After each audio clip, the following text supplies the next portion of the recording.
Assalamualaikum warahmatullahi wabarakatuh. Perkenalkan, nama saya Astrid Carolina, NPM 19411052. Saya dari kelas manajemen 19D. Di sini saya akan menjelaskan materi mengenai obligasi.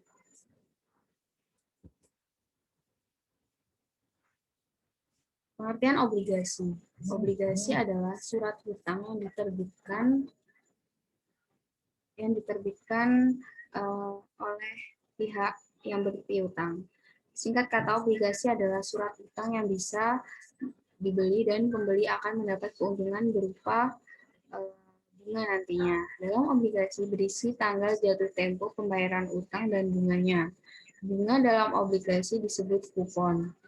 Kupon wajib diberikan oleh penerbit obligasi terhadap pemegang obligasi. Jenis-jenis obligasi. Jadi yang pertama itu berdasarkan sisi penerbit, ada 3 jenis obligasi yang perlu diketahui. Obligasi korporasi. Obligasi korporasi merupakan surat utang yang diterbitkan oleh perusahaan milik negara, BUMN, atau perusahaan swasta. Yang kedua itu ada obligasi pemerintah. Obligasi pemerintah merupakan surat utang yang diterbitkan oleh pemerintah. Di Indonesia, obligasi jenis ini diterbitkan setiap 1 tahun sekali dengan nama obligasi negara retail atau ORI. Pertama diterbitkan Agustus 2006. Kemudian ada obligasi daerah. Obligasi daerah merupakan surat utang yang diterbitkan oleh pemerintah daerah, tujuannya untuk membantu pemerintah daerah dalam melakukan pembangunan.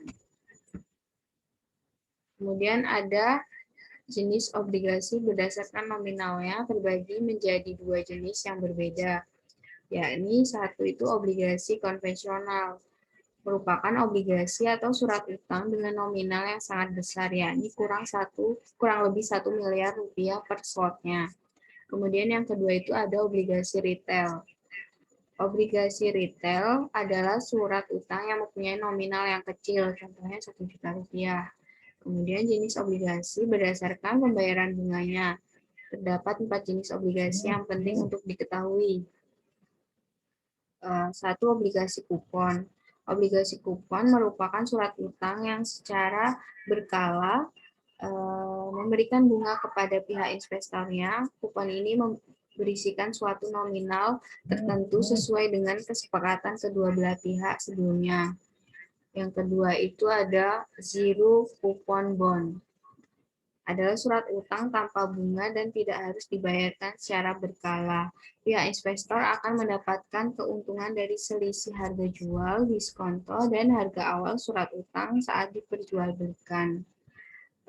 Obligasi jenis ini memiliki jangka waktu tempo mulai dari 1 sampai 10 tahun. Yang kedua ada obligasi fixed coupon atau kupon tetap.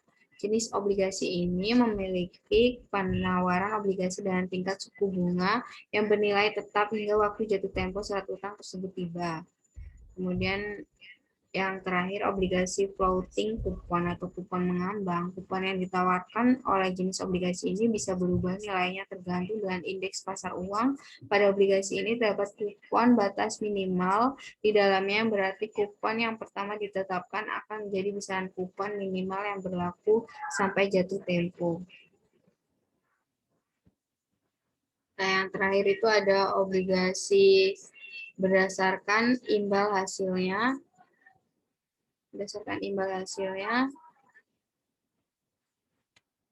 Obligasi terbagi dalam beberapa jenis di bawah ini.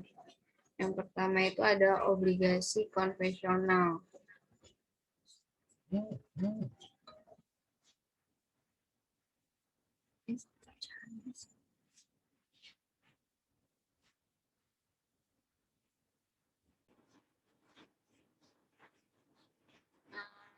Pertama itu ada obligasi konvensional. Obligasi konvensional adalah surat utang yang dikeluarkan oleh pihak tertentu guna mendapatkan suatu pinjaman sebagai tambahan modal dengan disertai bunga atau imbal hasil kepada pihak investor dalam jangka waktu tertentu.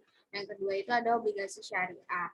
Obligasi syariah adalah surat utang yang memberikan suatu imbal hasil berbentuk uang sewa yang nilai perhitungannya diukur dengan berdasarkan prinsip syariah Islam dan tidak memiliki kandungan unsur riba. Imbal hasil ini akan dibayarkan secara berkala dalam periode tertentu. Sekian presentasi dari saya. Apabila terdapat kesalahan, saya mohon maaf. Terima kasih atas perhatiannya. Wassalamualaikum warahmatullahi wabarakatuh.